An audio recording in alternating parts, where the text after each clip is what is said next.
The idea for Cambridge Innovation Center came when my wife, who was then at McKinsey & Company, had decided to leave and start a business. I was also in management consulting at Boston Consulting Group, and I had similarly thought maybe I'll start a business. And we started to look around at the options. How do we actually do this? Where do we go to get space? And found that landlords wanted 5-, 10-year leases, that we were going to have to get into multi-year leases for T1 lines and phone circuits. And it all began to seem like such a headache. Yeah, what we wanted to do was start a company, not be managers of office space.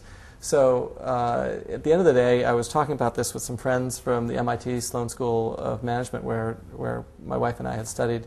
And one of my best friends there, Andy Olmsted, and I said, look, let's start this as a business. So Andy and I built Cambridge Innovation Center as a place that people could start businesses comfortably without all the hassles of doing it themselves. My wife was our first customer. It's evolved into what I think of as a corporate hospitality business. It's not just for startups, but for a range of companies, not just small companies. And what it's about is providing flexible office infrastructure in a very economical way with the absolute highest level of service possible. Of course, with all the questions, where do I buy stamps, where do I do this, where do I wash my car, where is the best place to eat, they all come to me, and I try to help them as much as I can. One of my main responsibilities as well is greeting all kinds of visitors that are arriving to the center, investors, partners. I have a little routine that I do every morning that starts with a walk around the floor, checking all the conference rooms if everything is all set and ready for our tenants. Then I go around the offices just to make sure everything is working, all the lights, etc., everything that can be fixed. If anything needs to be fixed, it will be fixed. Then I go to the kitchen. That's the biggest part of the morning for a lot of people. When they see me working in there, they get really happy. Make sure, once again, everything is cleaned up, all the food is out, etc. Just pretty much the whole space has to be ready. There's always fresh fruit on the table in the morning, and the little touches matter a lot, I think, and they do appreciate it. Ice cream in the fridge. The people are amazing. Everybody is extremely friendly. Many of our tenants are small MIT startups with 5 or 10 engineers. Many of them are professional business entrepreneurs that this is their 3rd or 4th company.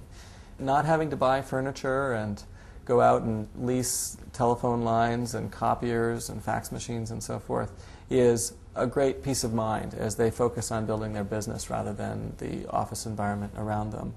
The companies that are here, although they're smaller, they don't have 70,000 employees, but their needs are nonetheless important. They're still trying to develop a product. They're still trying to reach customers or clients.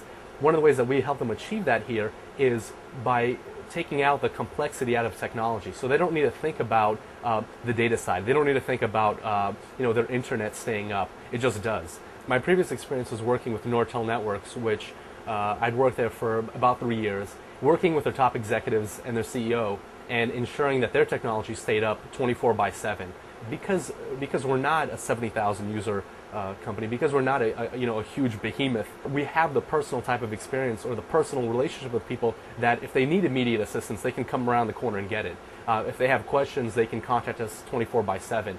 Prospective tenants coming in to visit Cambridge Innovation Center will usually walk around with me or my colleague Jeff Mamlett.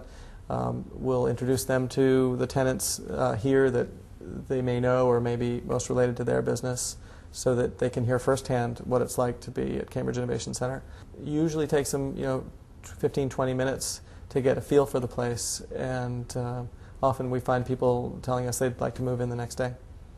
When I'm able to put 2 people together and 1 + 1 = 3 for them, we have a group win. That's wonderful, and I get some benefit from that, because I tend to believe in the sort of the cast your bread out on the waters and it will come back to you manifold kind of theory of life. And frankly, that's the way we run our business. That's why we have so many referrals. I think of myself as somebody who is sort of a little bit of a human switchboard. That's a large part of what I do in my work as a venture capitalist as well, where I spend a great deal of my time every week working for a venture capital fund that's also headquartered here at Cambridge Innovation Center. Making connections between people that can build the businesses, build value in the businesses that we are invested in. Those are the kinds of things that really stand out in people's minds, because those are the kinds of things that, particularly for a young startup, can really move the needle. And that's what people want. It's no secret that Cambridge Innovation Center is expanding. In August of 2003, we grew by 50% in an expansion that allowed us to provide for the needs of larger startups.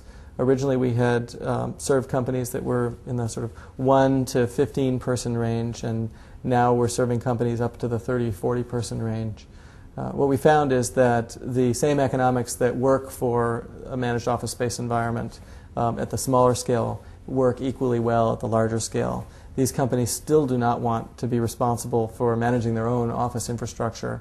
It's a time sink, a waste of their resources to do it, and they've developed the confidence in our services such that when they do grow, they continue to grow with us.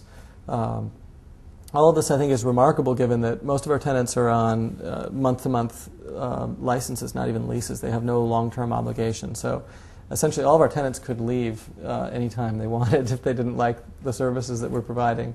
And they seem to come back for more as they grow, and that's very gratifying. Probably the most fulfilling part of this job is making the group of people here, the tenants here, happy. We've been very fortunate through a number of reasons to end up with tenants who are primarily very creative, inventors, scientists, business people who are building something. Typically those people are really interesting people. It's fun to be around them. It's fun to see them succeed and to help them succeed. If there's one thing that I would wish for our business over the long haul is that we continue to be so fortunate in finding such interesting and creative, fun tenants to be around.